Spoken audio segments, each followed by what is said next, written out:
नमस्कार दोस्तों, नमस्कार। कैसे हैं आप लोग? उम्मीद करता हूँ बड़े अच्छे से होंगे। आज हम आपको ऐसे शख्सियत से मुलाकात करवाता हूँ जो कि हमारे इंडस्ट्री के एक जाने माने बहुत अच्छे कलाकार हैं। तो मैं आपको उनसे मिलवाऊंगा। वो अपनी कुछ बातें आप लोग को शेयर करेंगे और बहुत अच्छे इंसान हैं और हमारा भी नसीब है कि उनके साथ मैं भी एक कैरेक्टर प्ले कर रहा हूँ। वो मंत्री हैं तो मैं उनका मुंशी जी हूँ। हाँ, तो हम आपसे रूबरू करवाते हैं। चलिए मिलते हैं। तो चलिए हम आपको मिलाते हैं मिस्टर कमल जी से। नमस्कार सर। नमस्कार। और सर कैसे हैं आप? बहुत बढ़िया। बारिश हो रही है बम्बई में भर भर के। मजा आ रहा है, मानसून आया हुआ है। हाँ, वो तो होना ही सर। सर मैं आपसे कुछ पूछना चाहता हूँ। सर आप इंडस्ट्री में कब से हैं और क्या अनुभव है आपका? कुछ हमारे दर्शकों को शेयर करेंगे? मैं ज़्यादा लंबा इस इंडस्ट्री में नहीं हूँ। 6 साल से, ये 6ठा साल है मेरा। इससे पहले मैं होटल इंडस्ट्री में था। मैं 5 स्टार में होटल में काम करता था। उससे पहले जब मैं स्कूल में पढ़ता था, आर्मी स्कूल से अजमेर से, तो मैं वहाँ प्ले किया करता था और काफ़ी इंटरेस्ट था गाने में, प्ले में और ड्रामा में। तो वो एक शायद बचपन से ही था, एक जुनून या एक इच्छा या चाहत। जी। तो मैं वो करता था और फिर जब मैं ओबराय होटल ज्वाइन किया, मैं दिल्ली में था।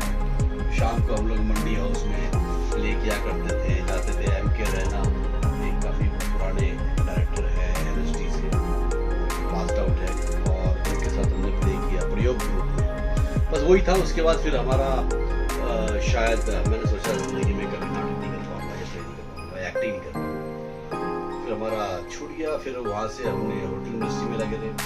लेकिन अचानक ही 2018 में फिर ऐसी मूड बन गया और मैं बैंगलोर से मुंबई आ गया। बैंगलोर में मैं होटल में जनरल मैनेजर।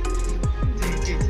और आने के बाद फिर हमने मुंबई आने के बाद मेरी किस्मत अच्छी थी, शायद मेरे भाग्य में लिखा था। मुंबई आते ही 21 दिन से काम मिलना शुरू हो गया, पहला काम। और उसके बाद फिर करते ही चले गए। ऊपर वाले का आशीर्वाद है और अभी भी कर रहे हैं। तो बस यही बोलना चाहूँगा कि अपने पैशन को, अपनी इच्छाओं को जीवन में कभी भी शुरू कर सकते हैं। हालात के साथ अपने जीवन में जो भी संघर्ष है, कोई भी जीवन आसान नहीं है। हर एक के जीवन में कुछ ना कुछ मुसीबतें हैं, कुछ ना कुछ टेंशन लगी रहती है। तो वो उसके साथ लड़ते हुए, लेकिन अपने पैशन को भी, अपनी इच्छाओं को जो आप जीना चाहते हैं उसको जिए। ये मैं ज़रूर अपने दर्शकों को बोलना चाहूँगा। और सर मैं अपने आने वाले नए एक्टरों के बारे में पूछना चाहता हूँ। आप उनको क्या सजेशन देना चाहेंगे? देखिए, जो कुछ एक्टर बनना चाहते हैं, नए बच्चे हैं जो जिनके मन में है कि एक्टर बनना है, देखो किसी भी उम्र में नहीं, ये नहीं कि सिर्फ बच्चों के लिए, ये नहीं कि सिर्फ किसी भी उम्र में इंसान कुछ भी कर सकता है। तो एक ऐसी उम्र होनी चाहिए। और मैं काफ़ी उम्र के बाद आया हूँ, तो सबसे पहले तो अपने आप को तैयार करो। मतलब लैंग्वेज, डिक्शन, पढ़ाई करो। पढ़ाई मतलब किताबें पढ़ो, हिंदी पढ़ो, उर्दू पढ़ो, और इससे आपकी जो बोलने की और हिंदी से, शब्दों से दोस्ती हो जाएगी। क्योंकि हमारा हिंदुस्तान देश है जी, ये तो बात हमारे सही है। पास हिंदी है। इंग्लिश भी पढ़ो, ऐसा नहीं कि इंग्लिश नहीं। तो इंग्लिश, हिंदी, उर्दू, ये 3 लैंग्वेज है जिसको आप पढ़ के उसकी किताबें पढ़ो। 2 घंटे एटलीस्ट पढ़ाई करो ये शब्दों के लिए।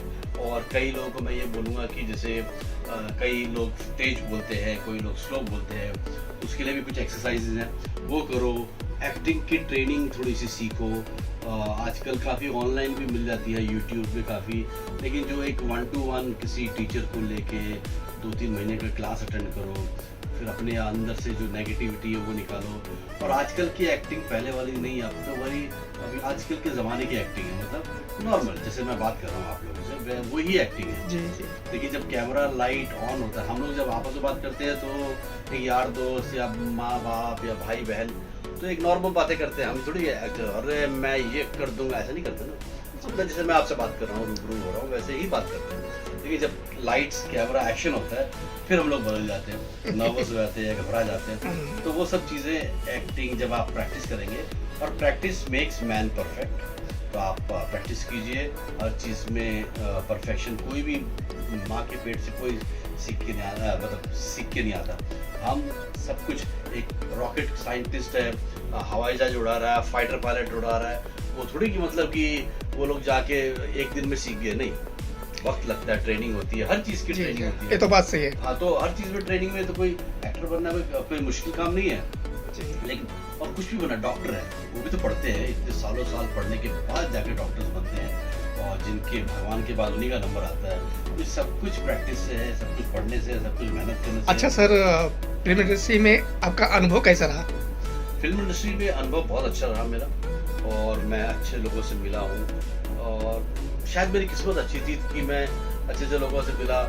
और अभी मेरी तो क्या, मेरी फिल्म आई थी अभी एक द वाई करके, suspense horror psychological horror film, वो हमने 6 जनवरी को रिलीज़ की 2023 में, और आज वो 70-80 दिन चली। तो बहुत, आज के ज़माने में इतनी फिल्में चलना बहुत होता है। 70-80 दिन चलना मतलब 10-11 हफ्ते चली थी वो फिल्म। तो उसमें मैं लीड कैरेक्टर था एज अ साइकेट्रिस्ट। और अभी आई है 23 जून को टिक्कू वेड शेरू, नवाजुद्दीन और की कंगना रनावत मणिकर्णिका का फिल्म।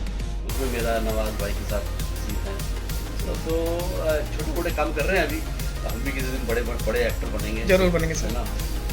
अच्छा सर, भीमराव के बारे में आपको क्या अनुभव है? उस शूट पे क्या अनुभव है आपका? भीमराव अम्बेडकर एक बहुत ही रेस्पेक्टेड माननीय सीरियल है अम्बेडकर जी के ऊपर, और उसमें मैं मंत्री का कैरेक्टर निभा रहा हूँ। अभी तक तो मैं पॉजिटिव हूँ, भीमराव की फेवर में हूँ, लेकिन काफ़ी बार ये मेरे को बड़ों से ज़्यादा से मना कर रहा है। जो भी है स्टोरी आप लोग देख रहे होंगे, तो शायद मुझे भी गुस्सा आ जाता है। महाराज भी नाराज़ होते हैं। महाराज सायाजी महाराज जिन्होंने भीमराव साहब को सपोर्ट किया था, और उन्हीं के कारण शायद वो पढ़े लिखे और इतने बड़े विद्वान हुए, बैरिस्टर बने, और देश का संविधान लिखने में उन्होंने बहुत बड़ा हाथ है उनका ना। तो हमारे दर्शकों के बारे में कुछ कहना चाहेंगे? दर्शकों को ये सबसे पहले तो देखते रहिए, ये NTV में आता है 8:30 बजे, भीमराव अम्बेडकर का सीरियल। और देखिए, जो भी आर्टिस्ट है, टेक्नीशियंस है, कोई भी फिल्म, कोई भी वेब सीरीज, कोई भी मूवी, कोई भी सीरियल, सब में सभी की बड़ी मेहनत होती है। आप लोगों को सिर्फ दिखता है चकाचौंध, या आधा घंटा, 1 घंटा या 2 घंटे की फिल्म, लेकिन उसके पीछे 6-6 महीने, साल 2 साल की मेहनत होती है। टेक्नीशियंस जितने भी कैमरामैन हैं, लाइटमैन हैं, सेटिंग वाले हैं, अपने ड्रेस डिज़ाइनर हैं, ड्रेस वाले लोग हैं, बहुत मेहनत करते हैं दिन रात एक करके, और आप लोगों की खुशियों, आपके एंटरटेनमेंट के लिए, आपके मनोरंजन के लिए करते हैं। तो चलिए सर, आपसे मिलकर बहुत अच्छा लगा। टेक केयर, आगे बढ़े, और सबका सभी ख्याल रखें। को मेरा प्रणाम, और आप इसी तरह से हम लोगों का हौसला बढ़ाते रहिए और देखते रहिए। जय हिंद सर। जय हिंद।